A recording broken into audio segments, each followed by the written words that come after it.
memuji namamu Tuhan kekal sampai selama-lamanya, hanya di dalam nama Yesus. Haleluya.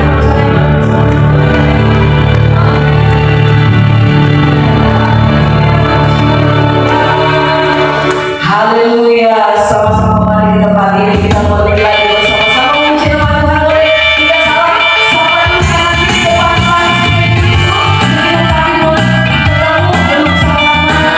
Iya, boleh sama-sama. Sama-sama.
Silakan duduk Bapak Ibu Saudara yang terkasih, puji nama.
Benar bahwa Engkau Allah yang dahsyat, Engkau Allah yang luar biasa. Engkaulah Tuhan yang berkuasa dan berdaulat atas hidup kami Tuhan.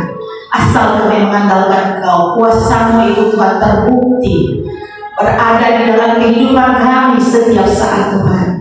Engkau hidup di dalam kehidupan kami. Biarlah Tuhan kami sungguh Tuhan menjadi anak-anak-Mu Tuhan, yang menjadi anak yang setia, mengasihi Engkau, setia mengiring Engkau Tuhan. Apapun yang Tuhan izinkan untuk kami alami, kami mau mengucap syukur, karena itulah yang Engkau ajarkan bagi kami, untuk mengucap syukur dalam segala perkara. Dan kami menaikkan puji-pujian hanya bagi-Mu Tuhan. Dikala kami naikkan pujian, kuasa-Mu bertahta di atas pujian, dan pertolongan-Mu Tuhan datang pada saat yang tepat Tuhan.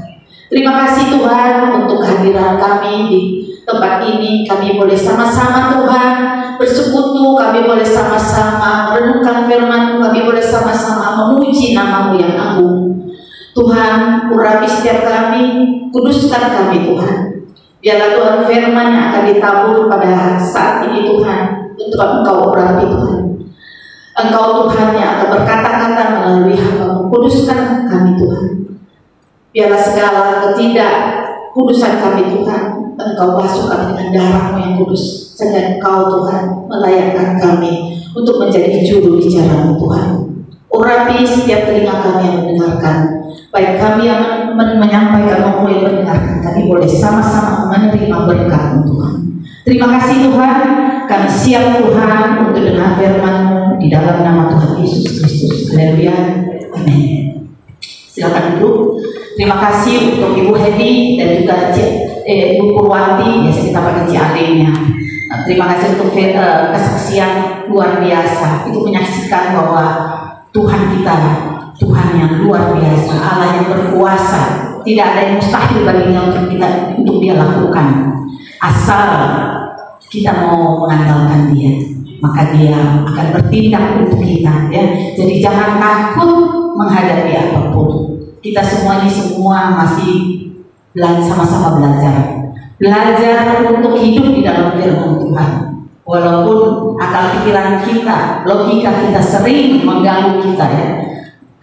Mungkin keadaan yang sulit, seperti tadi Pak Mei yang Ciali bilang sudah koma, ya, saturasi sudah turun, tapi luar biasa pekerjaan Tuhan, tidak ada yang mustahil bagi dia, ya. Jadi asal kita mengandalkan Tuhan. Terima kasih, kita semua punya Allah yang luar biasa. Kita adalah orang-orang yang terpilih menjadi anak-anak yang diselamatkan oleh Tuhan. Biarlah kita tidak menyia-nyiakan keselamatan itu.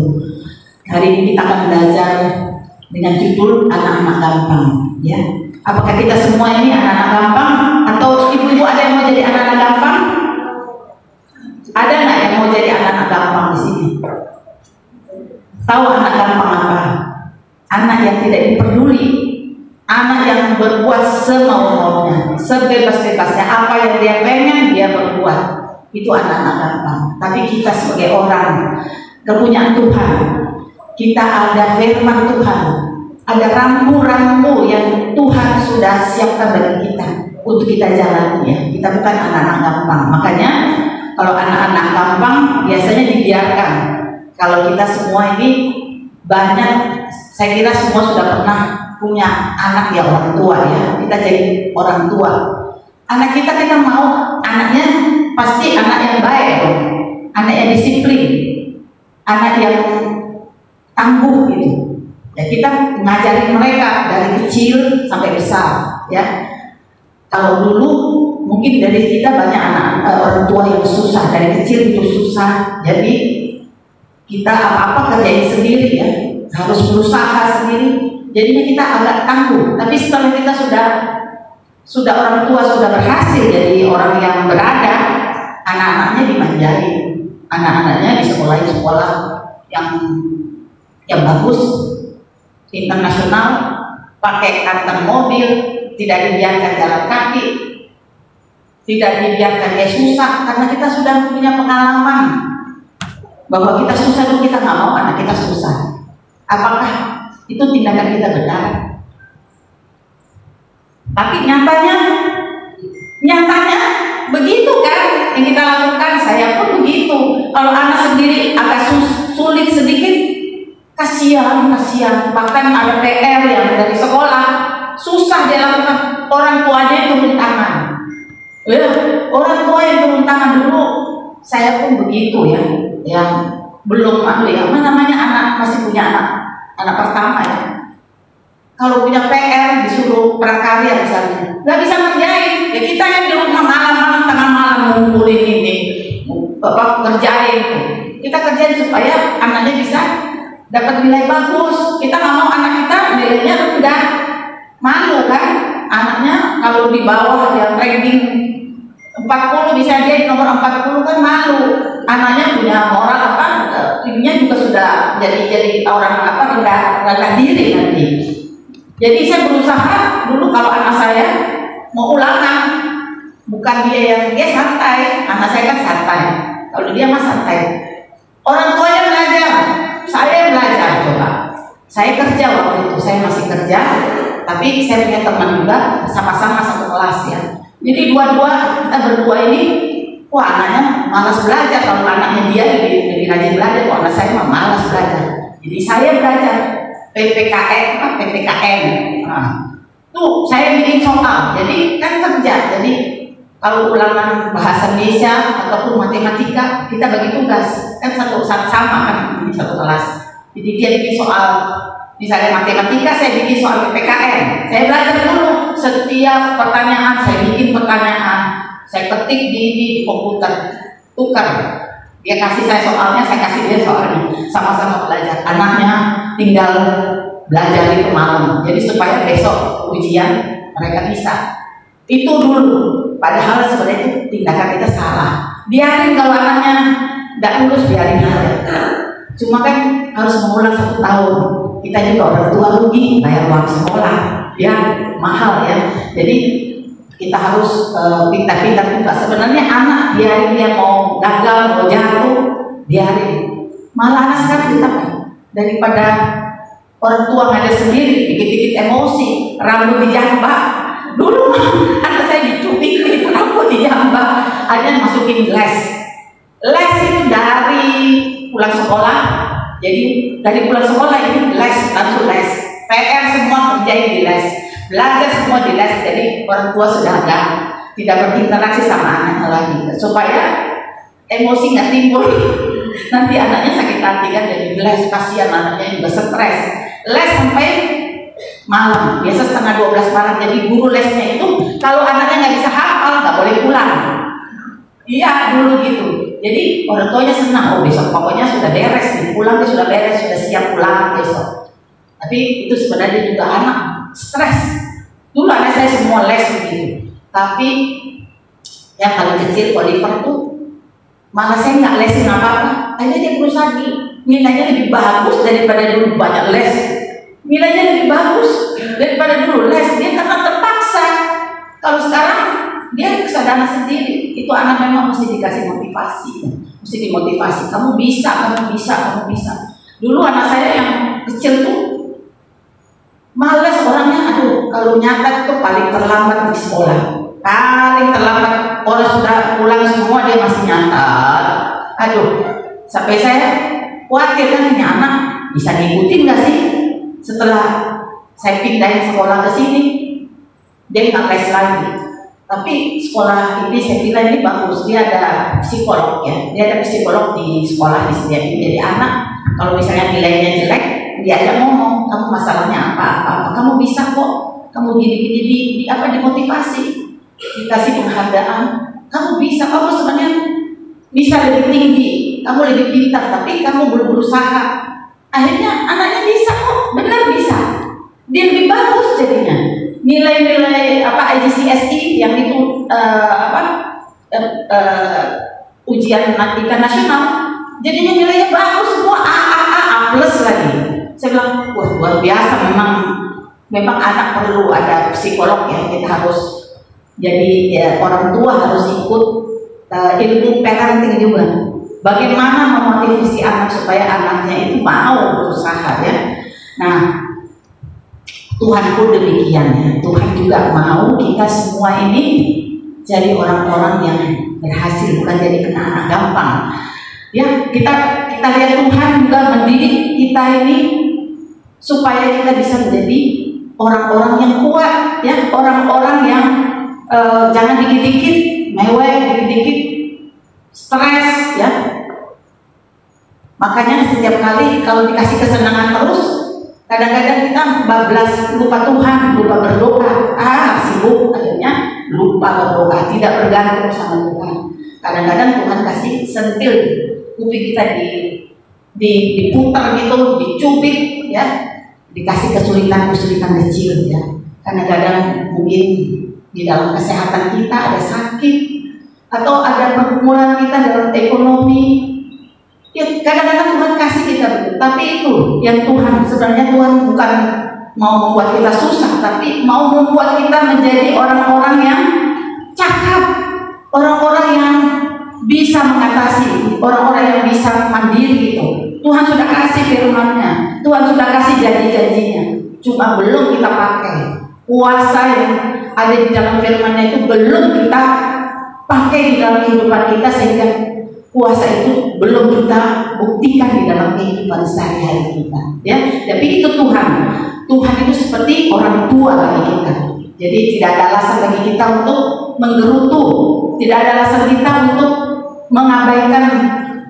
Kadang-kadang orang yang percaya lebih banyak pergumulan daripada orang yang tidak mengenal Tuhan, ya.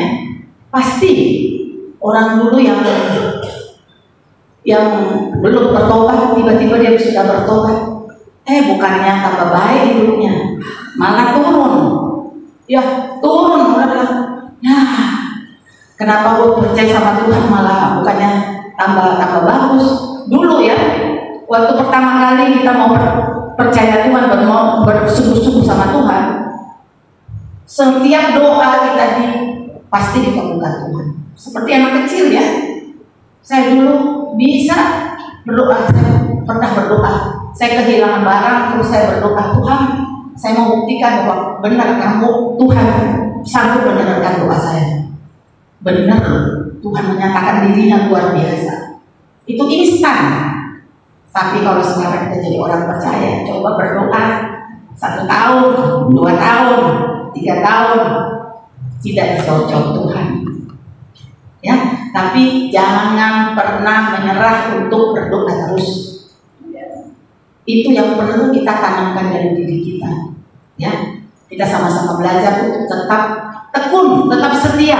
Ya, karena kalau kita tidak tekun, kita menjadi orang-orang yang terhilang di tengah jalan.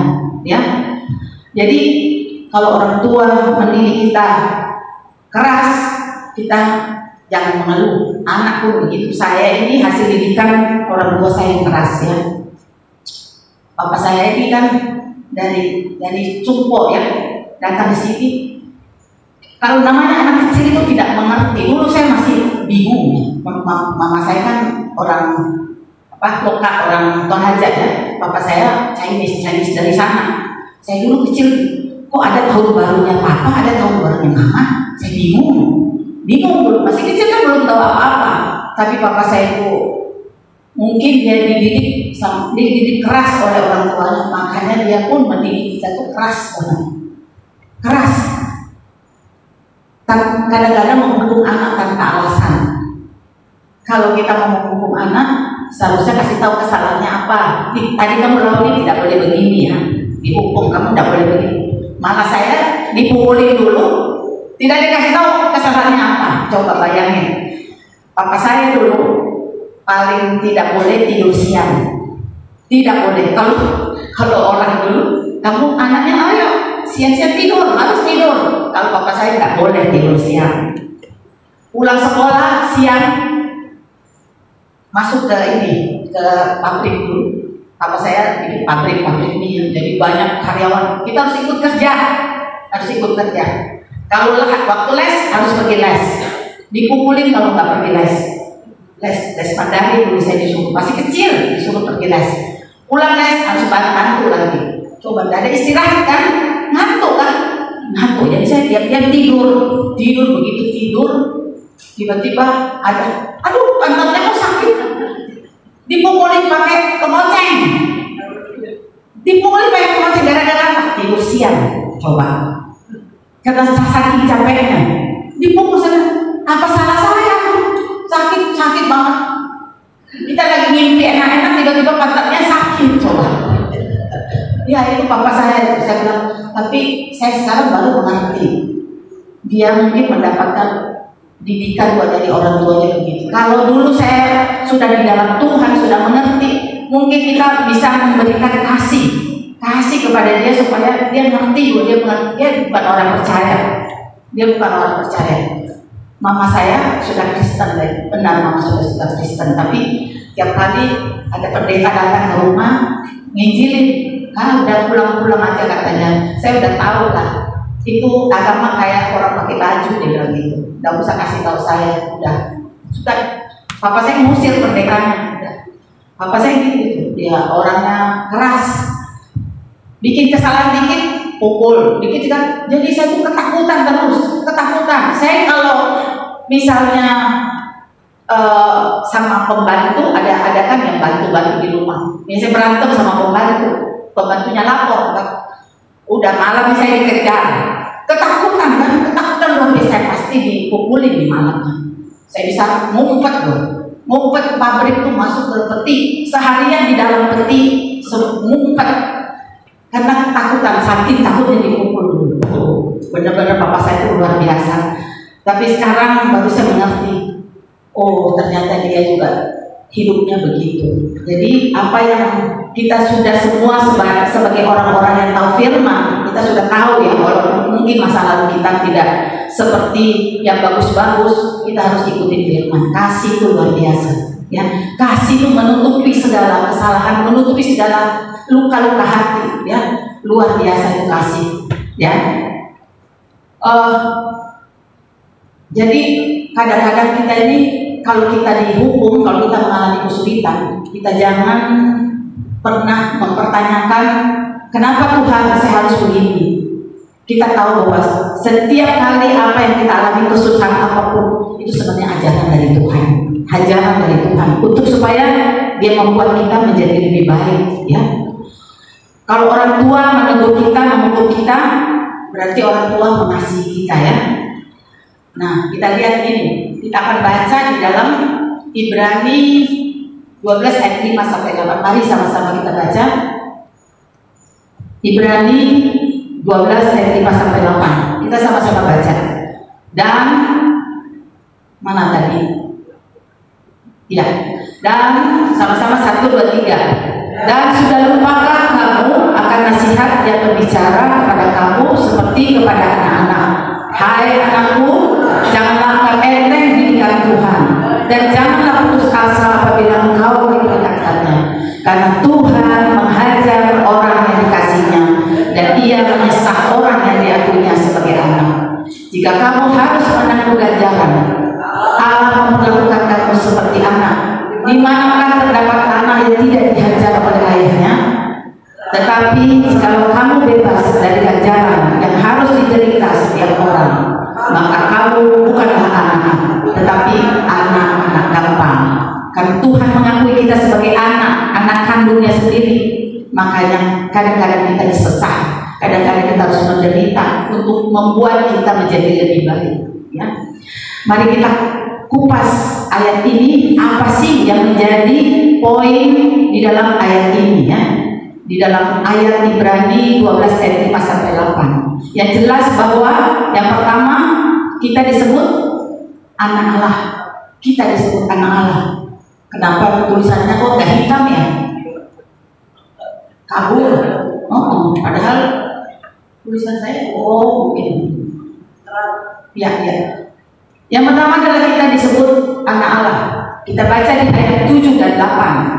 Ya, jika kamu harus menanggung ganjaran, Allah memperlakukan kamu sebagai anak, ya. Jadi Tuhan menganggap kita ini sebagai anak, sehingga kadang-kadang kita disayang, kadang kita dilotan. Jadi kita nggak boleh mengeluh, ya.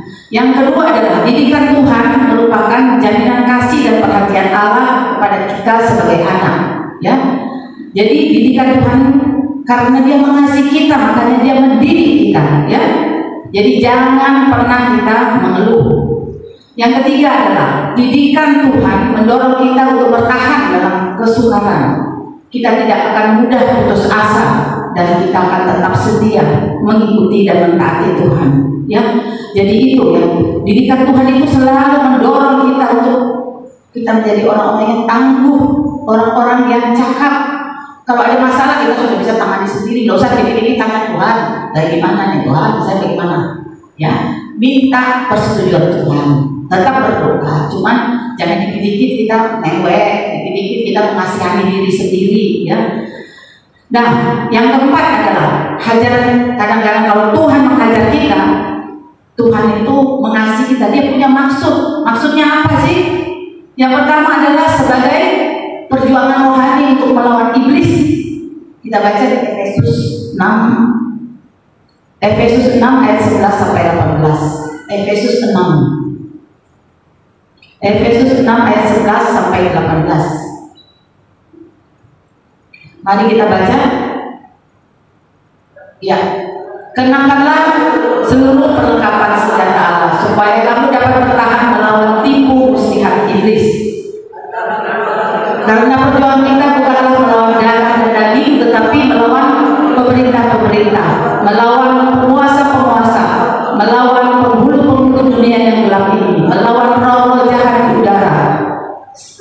13. Sebab itu ambillah seluruh perlengkapan senjata Allah supaya kamu dapat mengadakan perlawanan pada hari yang jahat,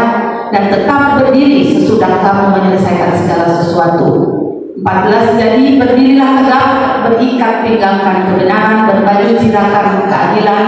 15, kakimu berkasutkan kerelaan untuk memberitakan Injil damai sejahtera. 16, dalam segala keadaan pergunakanlah perisai iman, sebab dengan perisai itu kamu akan dapat memadamkan semua panah api dari si jahat. 17, dan terimalah topeng keselamatan dan pedang roh, yaitu firman Allah. 18, dalam segala doa dan permohonan berdoa setiap waktu di dalam roh, dan berjaga-jaga di dalam doa itu dengan permohonan yang tidak putus-putusnya untuk segala orang kudus. Makanya Tuhan bilang berdoa setiap waktu, ya, di dalam kekuatan roh. Ya, tadi Tuhan mengatakan bahwa kenakanlah baju zirah, ya, kenakanlah segala perlengkapan senjata Allah. Apa itu senjata perlengkapan Allah? Apa itu? Firman Tuhan. Itu firman itu senjata.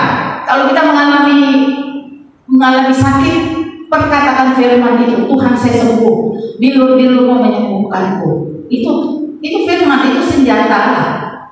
Harus diperkatakan dan imani, dijalani, diresapi, sehingga kuasa firman kita tarik dari surga turun atas kita. Ya, itu firman luar biasa. Tuhan sudah kasih firman, makanya kita harus setiap hari baca firman.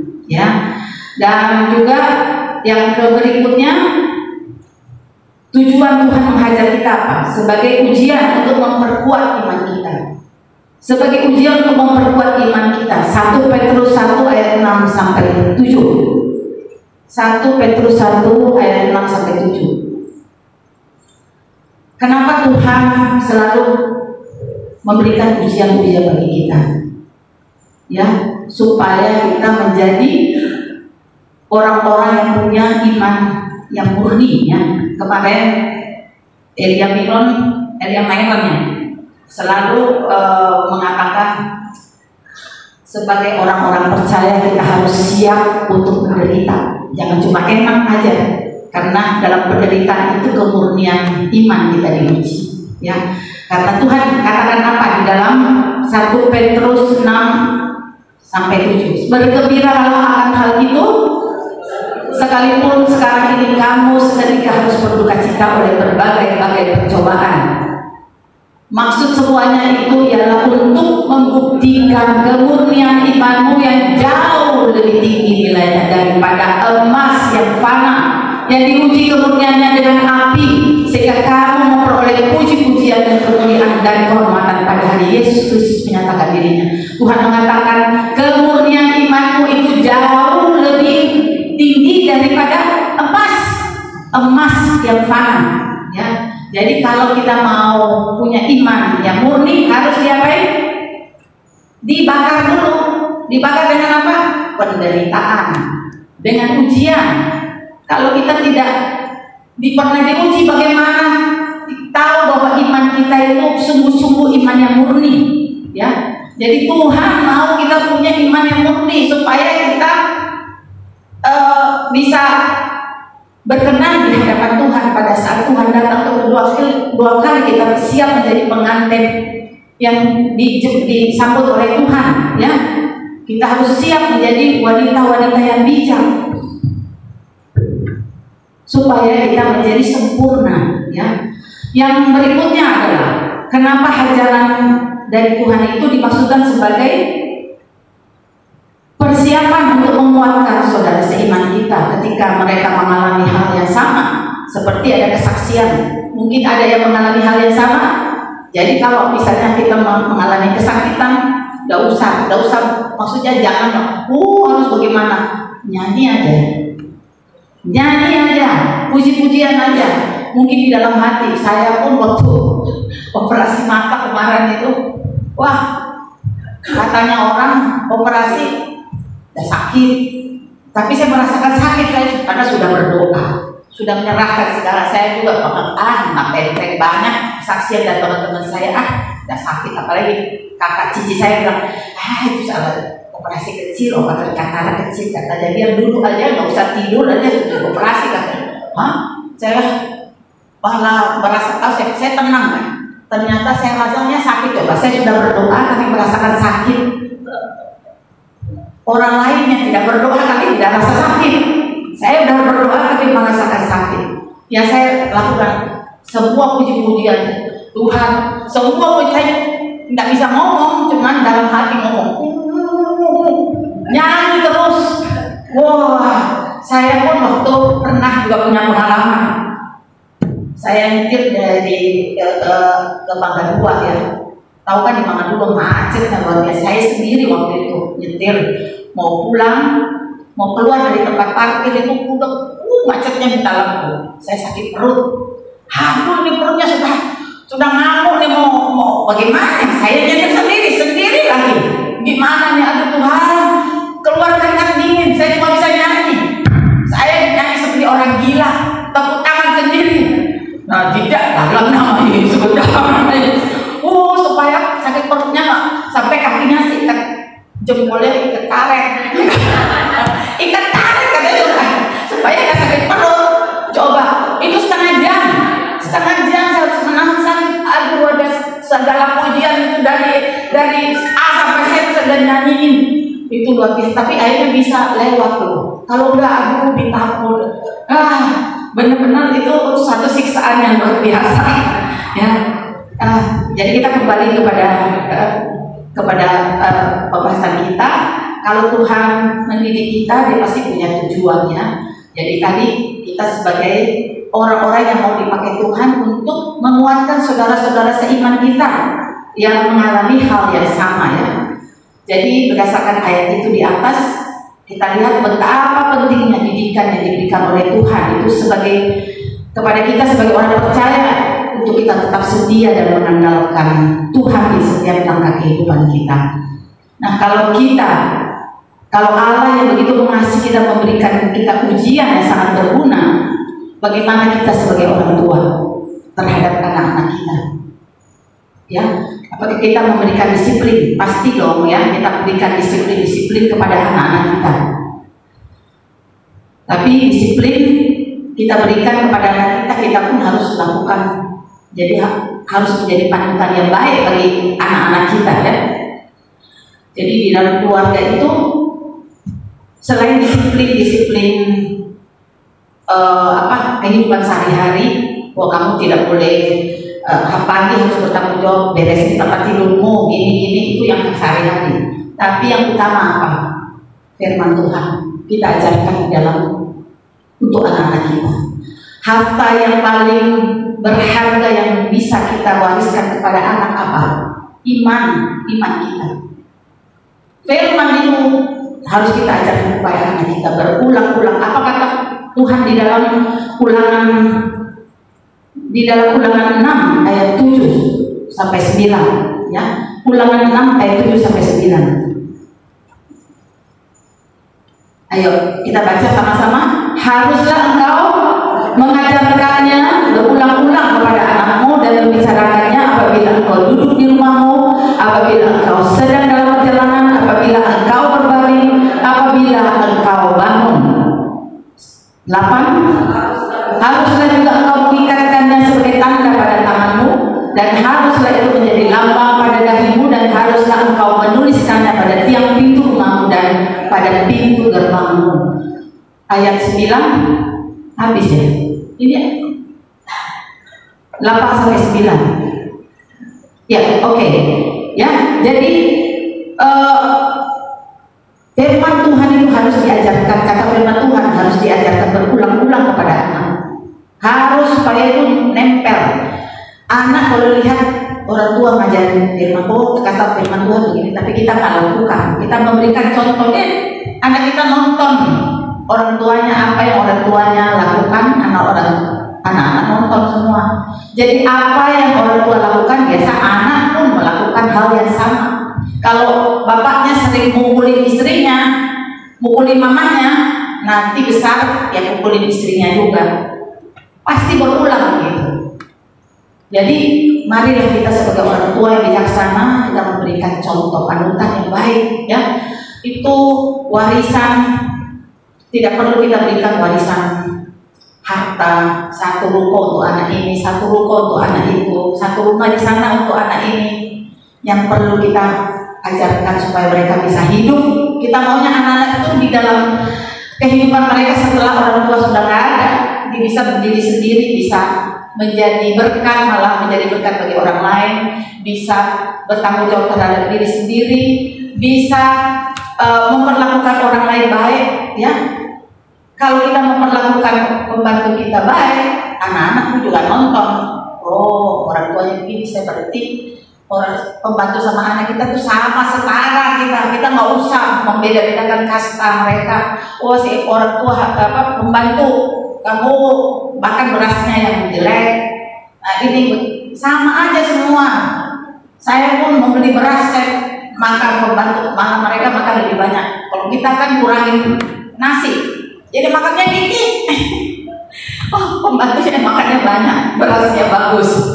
Ya, tapi itu harus kita ajarin supaya kalau mama saya baik sama pembantu itu dia menganggap teman. Tapi kalau dari keluarga suami saya, karena dia dapat pendidikan Belanda, pembantu itu malah harus duduk di bawah. Iya, jadi itu sikap feodal itu sudah turun temurun ya dari orang tuanya. Jadi dia merasa memperlakukan juga pembantu begitu, ya. Sikap feodal gitu. Pembantu nggak boleh duduk di kursi, nggak boleh duduk di kursi tamu. Coba apa sih? Padahal kita sama. Cuma kadang-kadang pembantu juga begitu dikasih kesempatan melunjak. Iya sih, kadang-kadang melunjak juga. Jadi ada kadang-kadang kita ngerem, kadang-kadang kita kasih. Tapi harus kita memberikan kasih, karena kita adalah wakil-wakil Allah di dunia ini untuk menunjukkan kasih Allah kepada sesama kita. Ya, jadi itu tadi. Nah, Tuhan mengatakan bahwa kita harus mengajarkan anak-anak kita berulang-ulang. Nah, apakah ada metode pendidikan yang harus kita terapkan kepada anak-anak? Tidak ada metode yang baku itu. Karena kadang-kadang kita memperlakukan anak kita sesuai apa yang kita terima dari orang tua dulu, ya. Punya pengalaman sebagaimana kita terima dari orang tua, kita juga memperlakukan anak sebegitu. Apa gunanya firman Tuhan itu tadi? Ada kasih, bagaimana kita mengajar anak-anak mengikuti firman Tuhan. Karena anak-anak yang dititipkan bagi kita itu anaknya, kalau siswa saudaranya 13 ya, banyak banget ya. Anak 13 pasti punya karakter masing-masing, beda-beda. Anak saya 3 karakter masing-masing. Saya tidak pernah memberikan kamu harus begini, mereka punya sudah ada, Tuhan sudah kasih karakter masing-masing ke anak-anak itu masing-masing. Kita nggak bisa bentuk. Dulu saya pikir anak pertama saya pengen jadi harus begini. Saya benar-benar ketat sekali sama anak pertama, kan baru anak pertama. Ternyata dia orangnya nggak bisa lah. Anak kedua saya malah kurang perhatian. Anak kedua kurang perhatian karena sudah kerja dan sudah nggak begitu. Ternyata anak kedua lebih bagus. Saya nggak pernah ngajar dia loh, nggak pernah bilang kamu harus begini. Dia lebih bertanggung jawab. Kenapa? Karena memang dari solonya sudah begitu. Jadi emang ilmu parenting itu susah-susah gampang, susah loh. Karena nggak bisa kita memperlakukan anak ini kita harus kerasin, ini disiplin. Sama anak satu tidak bisa kita terapkan pada anak yang lemah. Mungkin ada namanya generasi stroberi, dikit-dikit rapuh. Begitu kita marahin langsung hilang harapannya. Kadang-kadang paling bahaya. Udah kita marahin terus, kamu harus begini, kamu harus. Anak saya gitu yang perempuan yang ini, yang sekolah di Taiwan tuh. Ya kan anaknya santai, belanjanya besar. Aduh, setiap bulan kan ada jatah. Saya udah ngajarin sebelum berangkat. Kamu kalau jatah uang kamu berapa, kamu hitung tuh uang makan kamu berapa satu hari. Terus uang mesti ada allowance untuk kejadian yang tiba-tiba, misalnya kamu sakit, kamu perlu duit toh. Siapa yang mau tolong kamu di sana? Dari siapa? Harus ada duitmu. Jadi kamu makan itu satu hari berapa? Dia mah enggak, baru setengah bulan habis duitnya.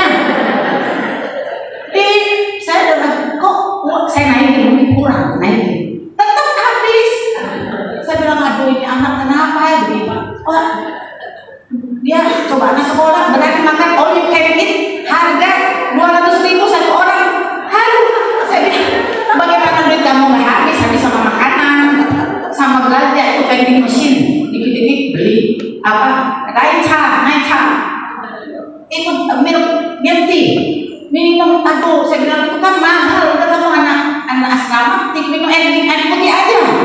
Aduh, iya tapi susah. Saya bilang anak yang begitu ya, benar-benar saya pikir bisa dibentuk gitu jadi kuat. Ternyata memang nggak bisa. Anak yang paling kecil saya di rumah terus melendong sama saya, tidur sama saya. Tapi anaknya sangat hemat sekali. Saya nggak pernah ngajarin apa. Hemat, anak laki tidur SMP pun masih tidur sama saya. Kalau saya ke mall nih, jangan mau lihat ada sale, lihat, mama saya tangan saya ditarik, mama jangan lihat di sana, jangan katanya, jangan belanja, mama sudah punya di rumah, jangan lagi, lapar mata, coba.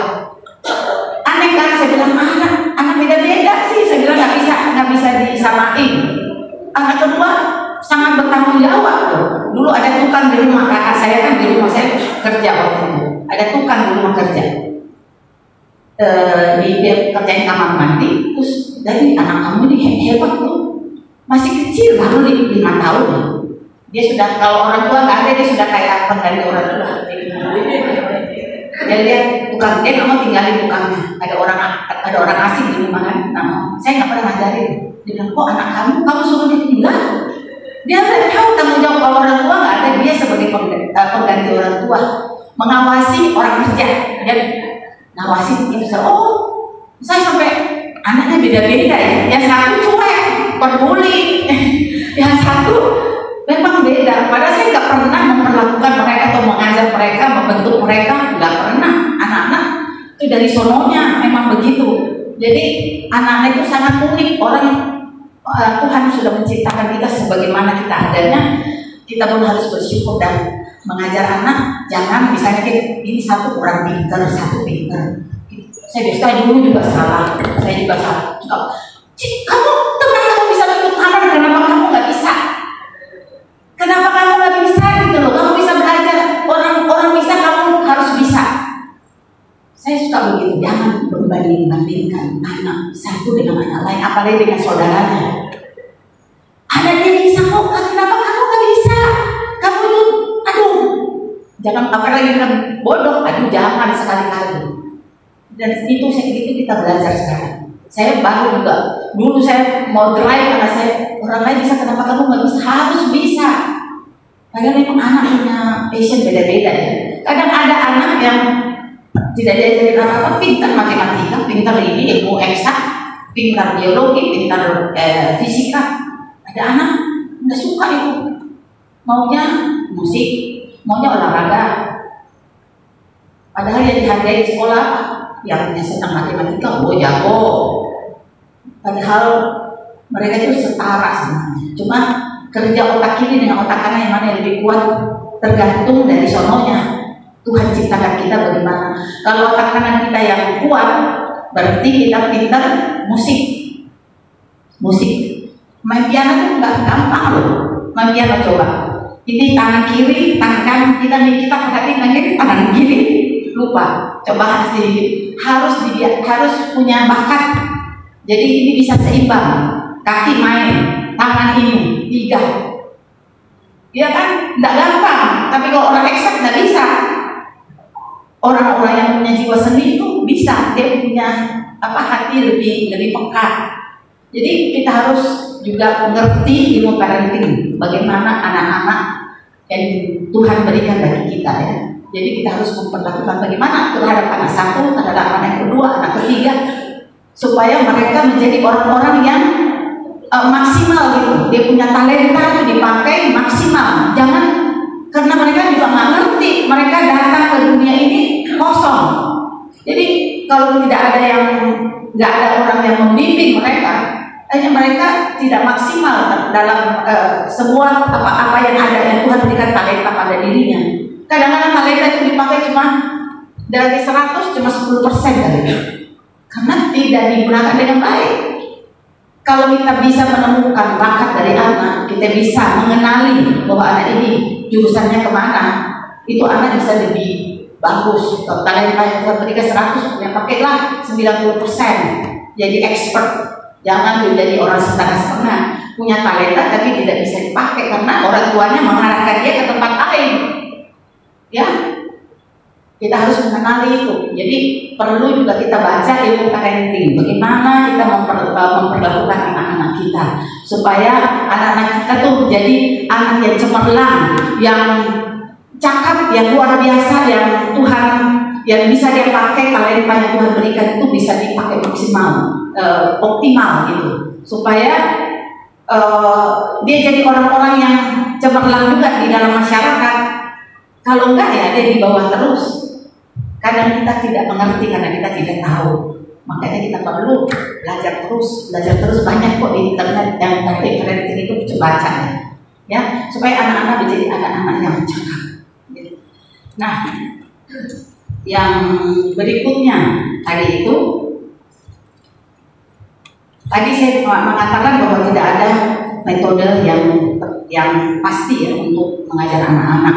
Tapi yang jelas bahwa yang pertama tanggung jawab utama selalu ada pada orang tua, ya. Terus yang keteladanan orang tua harus kita berikan teladan yang baik kepada anak-anak karena anak-anak nyontoh kepada apa yang dilakukan oleh orang tua. Kemudian didik anak dalam kasih dan ajaran Tuhan Yesus, ya. Jadi kalau di dalam firman Tuhan, hai bapak-bapak, janganlah engkau menyakiti hati anakmu. Makanya kalau anak saya, suami saya itu takut mukulin anak karena ada firman ini, setiap anak yang dipukuli oleh orang tua, oleh bapaknya, biasanya mereka menyimpan sakit hati. Tapi kalau sama ibunya berkali-kali dipukul, lupa juga, kan dia tahu mamahnya itu pasti sayang dia. Kalau bapak itu lain. Jadi bapak itu hati-hati, tidak boleh menyakiti hati, apalagi hati anak-anak perempuannya, ya, tidak boleh. Itu yang dikatakan di sini dalam Efesus 6 ayat 4, saya baca sendiri aja ya. Dan kamu bapak-bapak janganlah bangkitkan amarah di dalam hati anak-anakmu, tetapi didiklah mereka di dalam ajaran dan nasihat Tuhan.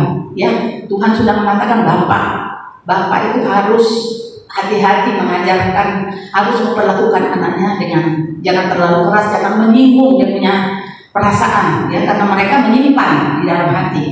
Ya, kemudian yang 4, nyatakanlah penerimaan kepada anak sebagaimana kondisinya. Kadang-kadang ada anak yang otis, ada anak-anak yang pintar banget, yang jenius, jangan dibanding-bandingkan, ya. Kasihan mereka. Kadang-kadang kita pikir, oh ini anak saya maunya berhasil semua. Ada cerita juga, anak yang berhasil semua akhirnya orang tuanya juga kesepian di rumah, ya kan? Ada anak yang setengah-setengah, justru itu yang nemani orang tua sampai tua.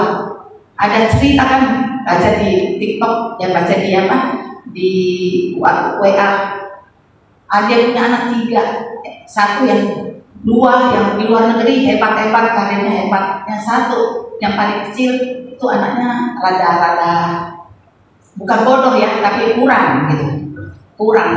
Jadi ini anak kayaknya orang yang tidak dihargai, tidak punya pekerjaan tetap, cuma dia bantu orang tua aja di rumah saat temani mama papanya. Sampai suatu hari orang tuanya sudah tua, tidak berdaya apa-apa, manggil anaknya dari luar negeri, mereka sibuk semua. Tapi anak yang paling kecil ini nemani dia. Orang tua sudah tak bisa jalan, dia yang gendong orang tuanya ke kamar mandi. Nah itu Tuhan sebenarnya sudah sediakan penolong. Ada anak yang bisa menemani orang tua seperti itu, sampai dia minta ampun sama anak. Ampuni saya karena dulu saya tidak menghargai anak, karena dia merasa bahwa anak ini anak kurang pintar. Ternyata ini anak yang menemani dia, yang anak yang lebih berbakti kepada orang tua daripada anak yang pintar. Mereka berhasil sendiri, jalan sendiri, sudah melaju, sudah mengesit kemana, sementara orang tua di rumah tidak pernah ditengok. Ya, jadi Tuhan itu sungguh baik. Tidak mungkin semua anak kita tidak ada yang sempurna, ya. Tapi itu Tuhan kasih. Ketika sempurna Tuhan kasih penghiburan, ya. Terus, nah, yang berikutnya adalah saya tidak panjang lebar lagi. Apa yang hasil disiplin dari Ilahi, dari Tuhan, ya. Yang pertama adalah dia mau supaya tidak, ya ini aja. Dia mau supaya kita punya kehidupan. Apa sih kebaikan Tuhan yang Tuhan berikan dan dengan mendidik kita, ya? Di dalam yang pertama adalah dia mau supaya kita punya kehidupan. Kehidupan di sini bukan kehidupan kekal, bukan kehidupan kekal. Kalau kehidupan kekal kita tidak perlu berusaha. Itu sudah anugerah dari Tuhan, sudah pemberian cuma-cuma. Kehidupan apa? Kehidupan yang berkemenangan. Kita mampu menghadapi dunia ini, ya. Dia mendidik kita keras supaya kita lebih cakap. Kalau ada masalah kita sudah mampu, kita menjadi orang yang tangguh, orang yang kuat, ya. Itu maksud Tuhan, ya. Jadi supaya kita bisa menikmati kelimpahan secara rohani, ya. Yang pertama. Dan yang kedua adalah kekudusan. Tuhan mau supaya kita menjadi kudus. Makin hari makin serupa dengan Tuhan Yesus. Makin disesah kita makin tetap. Dipukul aja tetap aja dekat sama Tuhan. Dipukul tetap dekat.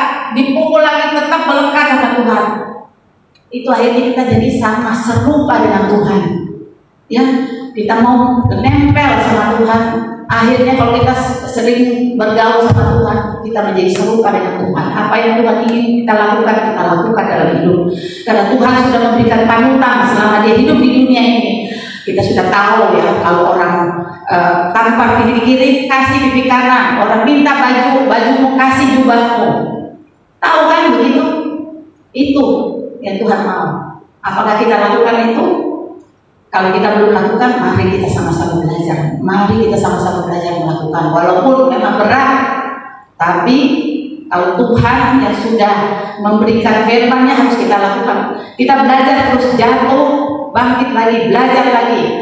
Lama-lama kita jadi bisa lakukan dan kita akan menjadi serupa dengan Tuhan, dengan Tuhan Yesus, ya. Nah, kekudusan itu juga apa?